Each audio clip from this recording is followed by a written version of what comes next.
Okay, we're thinking about how we're doing the island top. So the concept is we're going to use six tiles, stone tiles. Now I don't know which six. We thought we had them all picked, but it could change. So I was taking the back off the one, so I grabbed the onyx that I have to substitute for right now. It does look beautiful. The other thing I noticed was these all have about the same thickness. This one, however, has a backing material on it to give it more stability. It makes it a little thicker. So we have a little lip here, quite a bit of a lip, probably a 1/16 of an inch.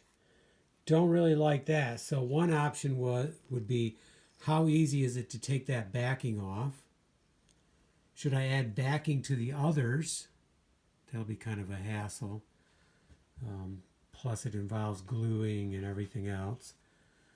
So I'm tempted to try, does this come off easily without messing up the integrity of the stone? So that's one question. Or just grab another tile. I have many different stone tiles. In fact, if I use this onyx, then that one doesn't have the backing on, so it's the right. And the one I'm still removing the back, the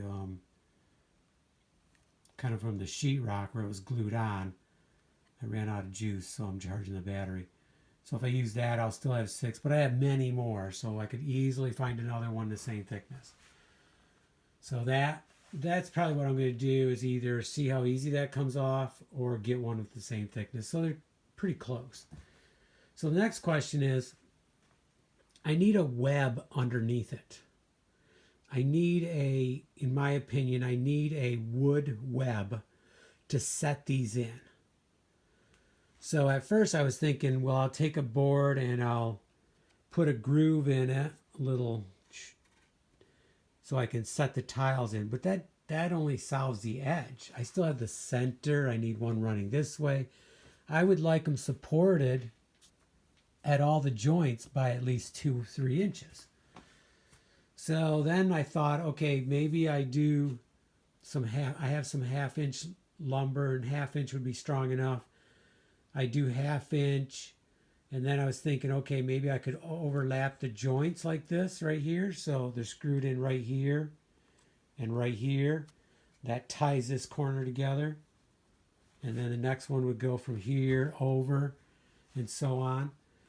But then to put my edge on, I'm only screwing into this. It's not going to be a lot of space there, a lot of room for air.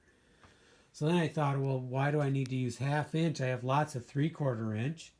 If I go with 3/4 inch and do the overlap, my screws, I have more wood I can grab onto.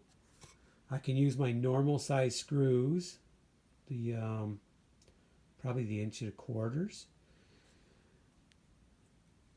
And when I glue the edge or screw the edging on, I have a 3/4 inch spot here to hit, so it gives me a little bit more room. Now the key is the table that this is going onto needs to be a little smaller than what my edge is if my edge is going to go past, which it is. I want my edge to go past. And I was thinking about doing 2 layers of edge, but we can decide that later. So all in all, I think the 3/4 inch is a better idea. Gives me more lumber to screw into. I have lots of it. In fact, I can use the poplar and aspen. Here's some cucumber, almost too beautiful to use there. Underneath, I should save this one for a top. But so I think that's what I'm going to start doing, is start building this web, putting my cross pieces in and mismatching all the joints and screwing it in.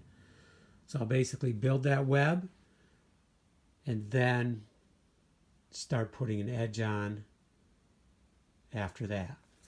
Okay, so I know what I'm going to do, and I'm going to start doing it right now.